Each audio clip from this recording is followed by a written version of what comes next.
আমি প্রতিদিনের ন্যায় কাজ শেষ করে বাড়ি ফিরছিলাম। আব্বা আম্মু রাতের খাবারটা ঘরেই রেখে গিয়েছে। তবে আজ কেন যেন খেতে ইচ্ছা করছে না। বুকের মধ্যে ব্যথা করছে। এমন ব্যথা আগে কখনো করেনি। আমার খুব কষ্ট হচ্ছে। সবাই ঘুমিয়ে পড়েছে, কাউকে ডাকতেও পারছি না। ঘুমানোর চেষ্টা করছি, কিন্তু ঘুম আসছে না। রাত যত গভীর হচ্ছে ব্যথা ততই বাড়ছে। আমি এপাশ ওপাশ ফিরছি, কিন্তু ঘুম আসছে না। তীব্র যন্ত্রণা হচ্ছে। মনে হচ্ছে রুহুটা বের হয়ে যাবে এখনই। চোখ বন্ধ করে শুয়ে আছি, তবুও হঠাৎ অনুভব করলাম কেউ একজন বুকের ওপর বসে আছে। তাকিয়ে দেখে এক ভয়ঙ্কর চেহারা। এমন চেহারা আমি আগে কখনো দেখিনি। সেই চেহারা দেখে আমার চোখ এত বড় হয়ে গেল, মনে হচ্ছে এখনই চোখটা বেরিয়ে যাবে। আমি ভয়ের চোটে চোখটা বন্ধ করে ফেললাম। কিছুক্ষণ পরে আবার চোখ খুলে দেখি কিছুই নেই, সব আগের মতোই আছে। ভাবলাম স্বপ্ন দেখেছি। এরপর পাশ ফিরে দেখি সেই ভয়ঙ্কর চেহারাটা। এত ভয়ানক চেহারা দেখে আমার শরীর নাপাক হয়ে গেল। আমায় এত চাপ দিচ্ছে এই লোকটা, মনে হচ্ছে পাহাড় চাপিয়ে দিয়েছে বুকের ওপর। আমি ভয়ে জিজ্ঞাসা করলাম, আপনি কে? সে বলল, আনা মালাকুল মউত।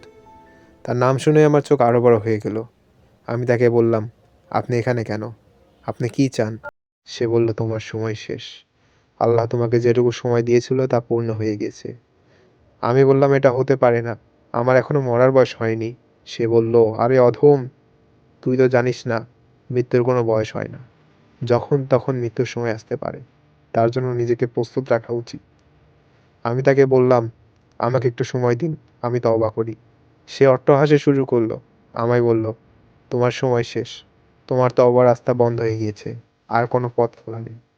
এই বলে সে আমার রুহটা কবজ করা শুরু করলো। আমার মনে হচ্ছে আমার গা থেকে চামড়া টেনে ছিঁড়ে খুলে ফেলা হচ্ছে। ভীষণ আর্তনাদে আমি চিৎকার করতে পারছিলাম না। তখন শুধু একটা কথাই মনে পড়ছিল, দুনিয়ায় মুসাফিরের মতো থাকতে এসেছিলাম, কিন্তু ধোকায় পুরো জীবনটা পার করলাম। রাত পেরিয়ে ভোর হয়ে গেল। আমার মা আমাকে প্রতিদিনের মতো ফজরের নামাজের জন্য ডাকছে। আমি তার ডাক শুনছিলাম, কিন্তু দরজাটা খুলতে পারছিলাম না। আমি দেখলাম আমার মতো কেউ যেন বিছানায় শুয়ে আছে। আমি কাছে গিয়ে দেখি, এ কি, এ তো আমার মতোই পুরো চেহারা। আমাকে মা বারবার ডাকছিল, আমি শুনছিলাম। হুট করে শুনতে পেলাম আমার মায়ের কান্নার আওয়াজ আসছে। আমি বুঝতে পারছিলাম না আমার মা কেন কাঁদছে। এরপর দেখলাম আমার মা কিছু আত্মীয় স্বজনদের নিয়ে আমার ঘরের দরজাটা ভেঙে ফেললো। সবার আগে আমার মা ছুটে এসে আমাকে জড়িয়ে ধরল। আমি অবাক হয়ে মাকে দেখছিলাম আর বলছিলাম, মা, আমি তো পাশে দাঁড়িয়ে আছি, তুমি কেন ওকে জড়িয়ে ধরছো? তোমার ছেলে তো আমি। কিন্তু আমার মায়ের কান্নার আওয়াজ আরো বেশি বাড়তে শুরু করলো। আমার আত্মীয় স্বজন বলছিল আমার মতো দেখতে ওই ছেলেটার নাকি পুরো শরীর ঠান্ডায় জমে গেছে। আমি অবাক দৃষ্টিতে তাকিয়ে আছি। ধীরে ধীরে মানুষ আসতে শুরু করলো আমাদের বাড়িতে। আমাকে নিয়ে আসা হলো বাড়ির মাঝখানে, মেঝেতে। আমার চারপাশে আমার আত্মীয় স্বজন কান্না করছে। আমি ঠিক তাদের আশেপাশেই দাঁড়িয়ে আছি, কিন্তু আমি বুঝতে পারছিলাম না কি হচ্ছে। বেশ কিছুক্ষণ পর এভাবে রাখার পর মাইকে অ্যানাউন্স করা হলো। আমি দেখলাম মসজিদ থেকে লাশকে গোসল করানোর জন্য একটা খাটিয়া নিয়ে আসা হলো। আমাকে ধরাধরি করে সেই খাটিয়ার উপর নিয়ে যাওয়া হলো। আবার চারপাশে মশারি টাঙানোর মতো করে কাপড় টাঙিয়ে দিল। এরপর কিছু লোকদের দ্বারা আমাকে গোসল করানো হলো। আমাকে খুব যত্ন সহকারে গোসল করাচ্ছিল। এমন করে কেউ আমাকে কখনো গোসল করায়নি। এরপর নিয়ে আসা হলো সাদা ধবধবে কাফনের কাপড়। আমাকে সুন্দর করে তারা পরিয়ে দিল। আমাকে কবরে নিয়ে যাওয়ার জন্য বিশেষ পালকি আনা হলো। তারপর সেখানে আমাকে শোয়ানো হলো। আমাকে শেষবারের মতো দেখার জন্য সবাই আকুতি মিনতি করছে। আমার মা তো আমাকে দেখতে সেই বারবার চুমু দিচ্ছে। এরপর আমাকে নিয়ে যাওয়া হলো পাশের এক মাদ্রাসাতে জানাজা করানোর জন্য। আমি দেখলাম আমার মুর্শিদ এসেছেন। তিনি আমার জানাজার নামাজ পড়ালেন।